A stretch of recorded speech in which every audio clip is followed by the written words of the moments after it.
Education 4.0 with all these profound changes brought about by Industrial Education 4.0. But how should education be? What and how should schools teach? What should curriculum consist of?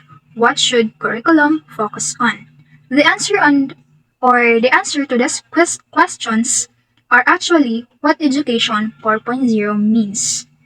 Dito nga, ang 4.0, ito yung kailangang ituro sa mga mag-aaral dahil sa paglitaw ng Industrial Revolution 4.0. Sa mga pagbabago, kailangan ding ituro sa paaralan.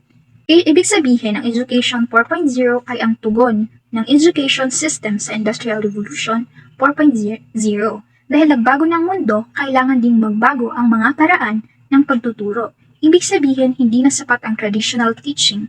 Kailangan na ng education na handa sa digital, automated at global na mundo, na kung saan nakakasabay ang mga mag-aaral pati na rin ang mga tao dito sa ating mundo. Schools have no choice but to respond to the dramatic changes brought about by Industrial Revolution 4.0 if they have to be relevant. Higher education institutions cannot ignore these developments or else become irrelevant. To be relevant, schools should consider some statistics. First, 80% of the skills trained in the last 50 years can now be outperformed by machines. Second, 65% of children who entered in 2018 will work in a job that have not been invented yet. And third is 49% of current jobs have the potential for machine replacements, according to the Statistics Welsh 2018. With the efficiency of machines, organized job can be done by machine with greater efficiency than human laborer. So human laborers must be taught how to use the machine at their advantage. Kinakailangan talaga na alamin ng mga laborers o ng mga manggagawa kung paano gagamitin ang machines.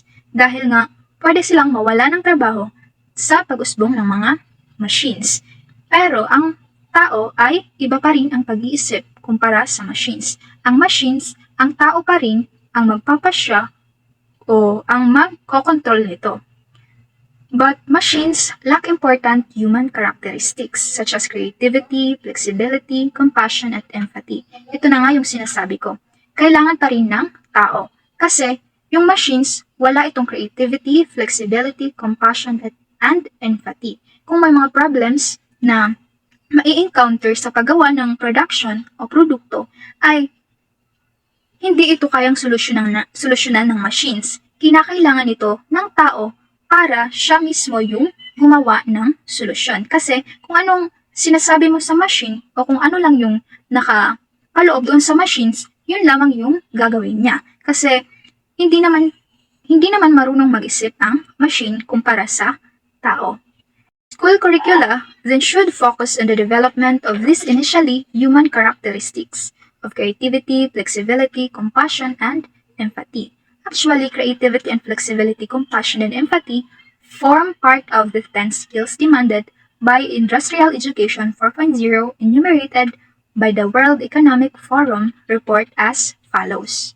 Una ay ang complex problem solving. Bakit nga ba kailangan ang complex problem solving?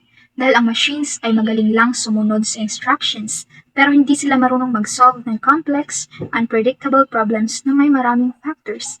Halimbawa nito, sa isang kumpanya, biglang nagkaroon ng supply chain crisis o mga problem. Ang machines ay hindi makakagawa ng solutions dahil sumunod lamang ito sa instructions, hindi makakapagbigay ng data. Pero ang manager ay makakapag-desisyon kung paano babalansehin ang cost, suppliers at ang demand. Ibig sabihin, kailangan ng tao sa critical na pag-desisyon o pag-solve ng problem. Pangalawa ay ang critical thinking. Bakit nga ba kailangan ng critical thinking? Dahil sa dami ng information online, hindi lahat totoo. Machines can generate content pero hindi sila marunong mag-judge kung reliable nga ba ito o hindi. Dahil ang tao na nitong mag-decide kung totoo nga ba ang sources na iyon o kung mapagkakatiwalaan ba, kung maniniwala ba siya dito o hindi. Halimbawa, may mga nakikita kang news sa social media, ikaw na tao, ikaw na mismo ang mag-a-identify kung AI ba yun, kung gawa-gawa lamang o totoo nga ba. Kaya kailangan ng malalimang pag-iisip ng isang tao at ang isang tao lamang ang nakakagawa nito na wala ang machines. Sunod ay ang creativity. Kinakailangan ng creativity dahil ang AI ay nagre-reproduce lamang ng existing ideas pero hindi ito tunay na nakakagawa ng original human creativity. Dahil kung ano yung pinakamarami, yun lamang ang ibibigay ni AI. Halimbawa, nag-search ka kung ano yung pinakamarami na ibigay na ng AI, yun din yung ibibigay niya sa nag-search. AI can design logos pero ang tunay na branding idea at emotional meaning ng logo ay galing rin sa tao. Ibig sabihin, tao pa rin ang nagkokontrol ng AI. Kaya kailangan ng humans sa innovation at